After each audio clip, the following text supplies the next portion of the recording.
this is Biophoenix here, and today we're going to be taking a look at my very first video on a Sega CD game, and that happens to be Lords of Thunder. Kinda sounds like a power metal band to me, and it was developed by Red Entertainment and published by Hudson Soft, and this version was released in 1995. Now originally this game was released on the TurboGrafx 16 CD add-on, and that one was released in 1993.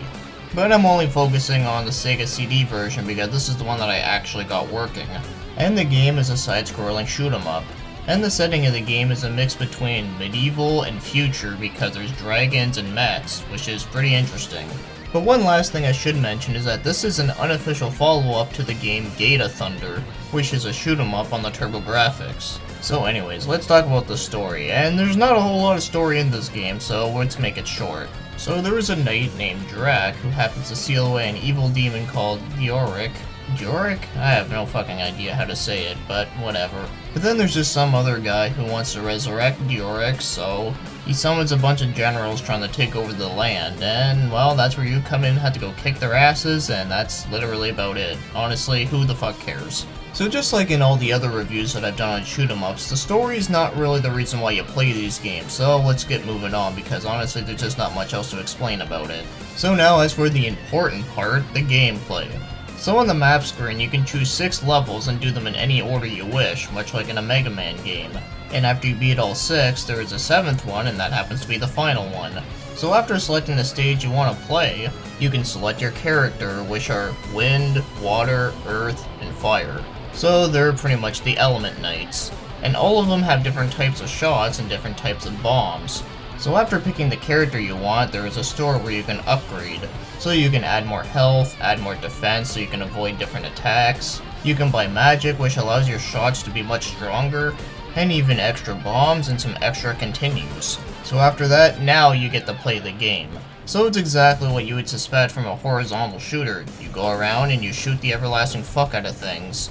But one mechanic that is pretty interesting is that if you go too close to an enemy while you're shooting, you actually do a melee attack. And the more you shoot things, they drop gems, which give you money. And they occasionally drop health and magic. And of course, whenever you get hit, you lose health, but it is pretty forgiving in this game, although sometimes it can be pretty forgiving because there are some enemies that do more damage than others. But not only do you lose health when you get hit, but you also lose a bit of your magic, so you're just not as strong as what you used to be if you build up enough magic. But if you die, you can just choose to play the level all over again, or you can just select another stage. Now, as forgiving as this game may be, it is still pretty damn tough. But I wouldn't consider it to be the hardest shoot-'em-up I've ever played, considering I was able to beat a couple of levels. Which surprises me because I'm not really good at these kinds of games, but I still enjoy the hell out of them. So personally, I'd say it's a very good balance of challenge. Which stupidly rhymes, or at least it sounds like it rhymes, but anyways, let's continue on.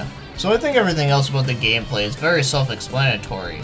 So now let's move on to the controls, and all I have to say here is that the controls, I really don't have any issues with them whatsoever.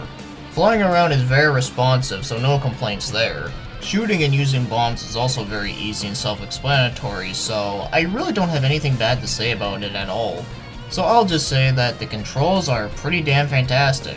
So now let's take a look at the graphics, and all I have to say here is that I think the graphics look amazing.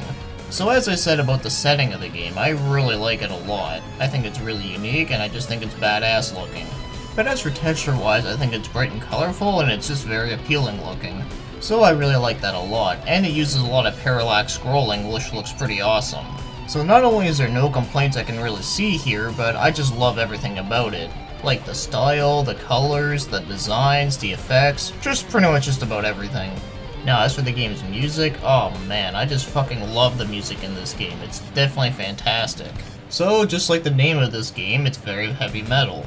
Which of course suits the game very well, and I think it sounds awesome. I mean, I really can't think of any song in this game that I didn't like.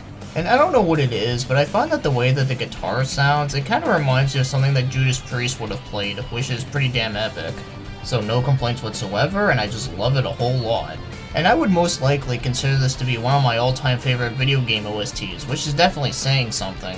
Because just some other good examples that I can think of off the top of my head would be, you know, Mario, Zelda, Mega Man, Kingdom Hearts, Art Tanalco, Shadow Hearts, Nier and Shin Megami Tensei, and lastly I'll mention is Donkey Kong Country, because of course this could go on forever. But yes, I would consider Lords of Thunder to be up there along those. So now, if you want to buy this game, unfortunately, this one does not come cheap. No matter which version you get, all of them are pretty darn expensive. So the lowest one that I've seen, which was a loose disc, cost $80. And the most reasonable was $120, which I guess isn't too bad considering most of the other ones were like $200 plus. Even the Japanese versions are just as expensive, it's just crazy. So if you don't want to break the bank just to play this game, then there's always emulation for that. Now I'm sure there's going to be someone who's going to come across this video and after me saying that the always emulation option, they're probably going to cringe and then start saying how I'm the devil and how I'm like a piece of shit and blah blah. But I think people should understand that not everyone has that type of fun to play one damn game, especially for a very simple shoot 'em up, so like I said, pick whatever option you want, as long as you're playing the game, you're getting the exact same experience. So now, if I were to rate this game, I'm gonna have to give it a 9 out of 10. Yep, you heard me right, this is definitely one of my all-time favorite shoot 'em ups. And it just so happens to be on a console that I don't even own. Well, more like the add-on anyways. And unfortunately it just happens to be very expensive, and I don't see it very often either, but you know what, I still think this game is amazing. So it's very addicting and satisfying, and I love pretty much just about everything about it. The gameplay, the music, the graphics, there's really nothing I can really complain about here. I do remember there was one part in the game where it did slow down a little bit, but it was really not a big deal. And considering that I do really like shoot 'em ups, this one is definitely one of my favorites. Now I have heard that the TurboGrafx one is slightly better than this one, but honestly, I'm not trying to compare the two in this review. But I found that the Sega CD one was handled very well, so I don't have anything bad to say about that. So if you like a good challenge from a shoot 'em up that also has like a metal theme to it, then I can highly recommend this game.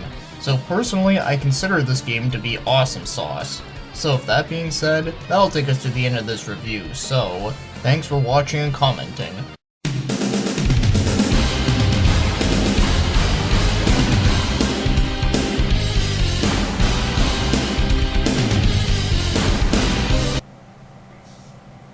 Pussy!